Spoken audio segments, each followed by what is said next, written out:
Okay folks, we're going to show you this little setup we've got here. We hinted to the reason we have this piece here in an earlier video, but here's what it does. So this piece here captures this red piece of film. This film is actually just cheap overhead projector film that we've cut to applicable size here. So how it works is this piece actually is holding the film down on the end here. So I don't know if you can see this, but and you can also see, I'll point out that our ants inside this tube are calm, and this is because ants are unable to see through the red light spectrum. So basically to them, the inside of that tube is pitch black, and some species of ants are very nervous, and this really helps them stay calm. Others, it's not that big of a difference, and so you've got to decide what's best for the ants that you keep.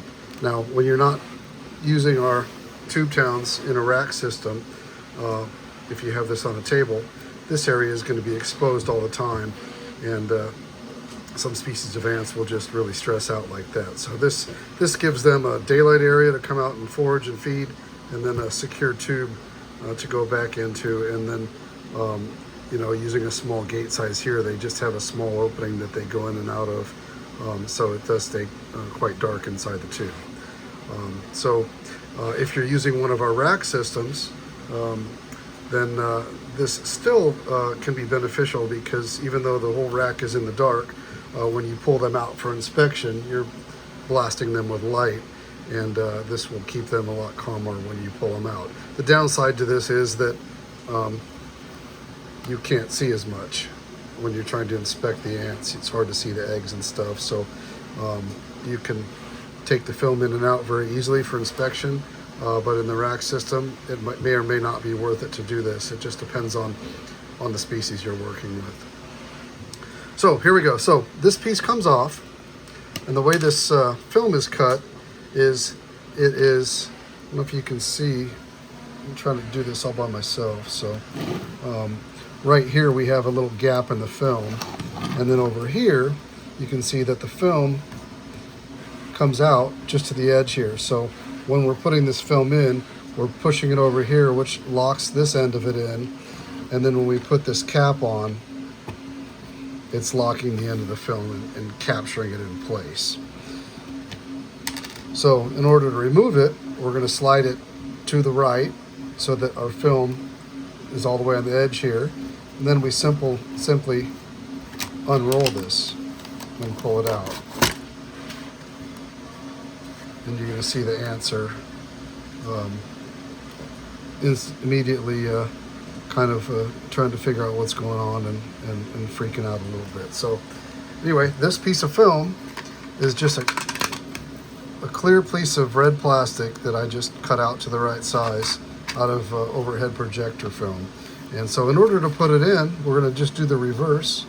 We're going to put this in, and when you get this film, it's going to be flat. So if you roll it up a few times, it'll make it a lot easier to put it in, get a little curve into it, which will stay.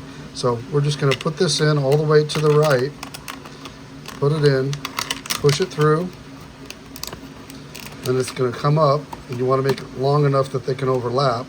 Then you just tuck this underneath, and then just keep rolling it until you get past that, and then you're in. Now you're going to push it to the left so that the film goes underneath the tube end cover, and then you are going to grab the end cap, or the top cap, or whatever, not the front cap, I guess we would call this, lock it down, and there we go.